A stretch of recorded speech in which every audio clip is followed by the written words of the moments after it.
खास मुद्दे के साथ आज एक बार फिर से आपके बीच आ चुकी हूं। हमारे यहाँ कहा जाता है कि जब कभी भी पीड़ा होती है, कोई पीड़ित होता है, तो उसमें किसी तरीके का भेदभाव नहीं करना चाहिए।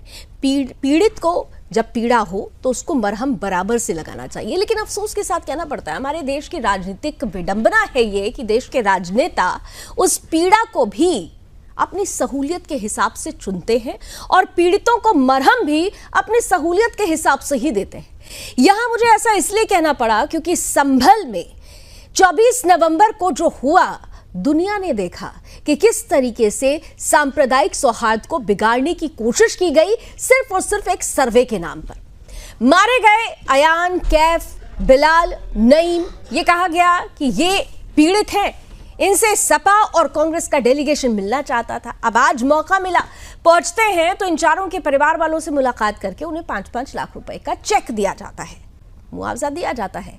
लेकिन सवाल अब ये उठता है, लेकिन बनवारी लाल क्यों नहीं याद रह गए? क्यों नहीं याद रह गए वो लोग, वो 184 हिंदू जो 1978 के दंगों में जिंदा जला दिए गए थे, जो मार दिए गए थे? क्या हिंदुओं से समाजवादी पार्टी को कोई सहानुभूति नहीं है? क्या वो दंगा पीड़ित जो आज तक अपने न्याय के लिए लड़ाई लड़ रहे हैं, इंतजार में हैं, क्या ये मरहम उन्हें नहीं लगना चाहिए? क्या उनके लिए कोई संवेदना नहीं होनी चाहिए? या इस देश में हिंदुओं की संवेदना भी सहूलियत के हिसाब से चुनी जाती है? ये सवाल पूछना पड़ेगा समाजवादी पार्टी से, जो ये कहते हैं कि खुदाई हो रही है, सर्वे हो रही है, इसलिए सांप्रदायिक सौहार्द खराब हो रहा है। लेकिन दूसरी तरफ जब सनातन के साक्ष्य मिल रहे हैं तो फिर सांप्रदायिक सौहार्द कैसे खराब हो रहा है? उसे 5-5 लाख रुपए का चेक दिया जा रहा था। दूसरी तरफ अखिलेश यादव जी ये कह रहे थे कि अगर खुदाई कर रहे हैं तो ऐसा करिए कि सीएम हाउस की भी खुदाई करिए, वहां भी शिवलिंग मिल जाएगा। अब सनातन के प्रमाणों से इतनी परेशानी क्यों हो रही है? खुलकर बात करेंगे। स्वागत करते हैं आज के पैनलिस्ट का, और जाने माने राजनीतिक विश्लेषक भी हैं और पेशे से अधिवक्ता तनुज दीक्षित साहब भी हमारे साथ जुड़ चुके हैं। आप सभी का बहुत बहुत स्वागत। तनुज जी का भी एक कॉमेंट जल्दी से पहले ले लेती हूँ। तनुज जी, सेलेक्टिव अप्रोच है या नहीं? निश्चित रूप से है। लावनी जी, आप ये बताएं, अगर बात ये कर रहे हैं इतने सारे दंगों की, तो फिर बहराइच की बात क्यों नहीं हो रही है? गोपाल मिश्रा की भी बात कर ले। क्या कोई समाजवादी नेता वहां पहुंचा गोपाल मिश्रा के वहां पर?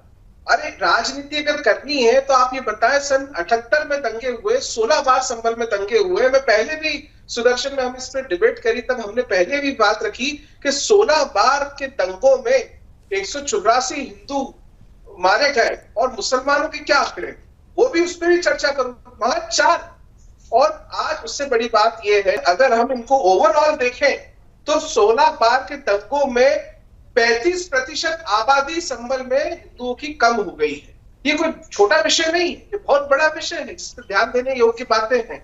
और बात अब मुआवजे की आती है तो मुलायम सिंह जी, नेताजी की सरकार 3 बार मुख्यमंत्री रहे हो, सन 1990 से लगा करके, और एक बार अखिलेश जी ने 4 बार सपा की सरकार रही। क्या कभी समाजवादी ने नहीं सोचा जाकर के किसी भी दंगे पीड़ित को जाकर के कोई मुआवजा प्रदान करने की? बिल्कुल, बड़ा सवाल आपने किया, बड़ा सवाल है। समाजवादी पार्टी तो रही है बीच में, उसके बावजूद अशोक जी याद नहीं आया आपको वो हिंदू जो 78 के दंगे में जिंदा जला दिए गए थे? लेकिन आज फिर कहूंगी कि आपको 24 नवंबर में एक घटना होती है, दंगेबाज पत्थर चलाते हैं, दंगाइयों की याद, दंगाइयों पर आपकी मौन साधना, उनके प्रति तमाम मुआवजे, लेकिन हिंदुओं के लिए कोई दर्द नहीं। एक छोटा सा ब्रेक ले लेते हैं, बार बार मुझे कहा जाए एक छोटा सा ब्रेक लेते हैं, लेकिन ब्रेक के बाद भी इस डिस्कशन को जारी रखेंगे।